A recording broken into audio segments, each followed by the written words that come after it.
মানে নির্বাচন কমিশনের ভূমিকা নিয়ে আলোচনা করছিলাম, এর মধ্যে আমাদের বিরতিতে যেতে হলো, তো সেটা আপনি কি বলতে চাইছেন? না, আমি যেটা বলছি যে নির্বাচন কমিশনের দায়িত্ব তো একেবারেই সাংবিধানিক দায়িত্ব, এবং আপনার আমরা যেটাকে মনে করি যে নির্বাচন হচ্ছে যেদিন ইলেকশন ডে সেটাকে নির্বাচন মনে করি, আসলে সেটা তো নির্বাচন না, সেটা ভোট প্রদানের দিন, ভোট দানের দিন। নির্বাচন তো অনেক বড় বিষয়, আপনার শিডিউল থেকে একটা আইনগত বাধ্যবাধকতা আসে, তার আগে থেকেও কিন্তু নির্বাচনের দিন। সেটাও আপনি কিভাবে আইনটাকে করলেন, কিভাবে নিয়োগ দিলেন, রিটার্নিং অফিসার কে রইল, আপনার আইন শৃঙ্খলা রক্ষাকারী বাহিনীতে আপনার প্রভাব কতটুক, আপনি মিডিয়াকে কিভাবে নিয়ন্ত্রণ করছেন, এবং যেটা আমি বললাম যে এখনকার লেটেস্ট নাম্বার 7 ম, যে আপনি ম্যানিপুলেটিং করলে কোন পদ্ধতিতে করবেন, এই সমস্ত কিন্তু ইলেকশনের অংশ।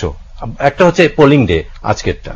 তো আমাদের জাতীয় রাজনীতিতে যেটা বড় অবিশ্বাস, যে এটা হচ্ছে যে নির্বাচনকে নিয়ে আমাদের সংখ্যা কিন্তু আজকেও কিন্তু কাটেনি। আপনি দেখেন এই আজকে ভোটার কম হওয়ার অন্যতম একটা কারণে কিন্তু মানুষ সংখ্যায় ভুগেছে, কি জানে ঘটে যায়, এবং এখনো কিন্তু অনেক অবিশ্বাস রয়েছে যে এটা আবার কিশোরগঞ্জ কিংবা অন্যান্য ভাবে সরকারকে দখল করতে চাইবে কিনা, ছেড়ে দিবে কিনা, এই যে মানুষের অবিশ্বাসটা কিন্তু এখনো রয়ে গেছে, যার ফলে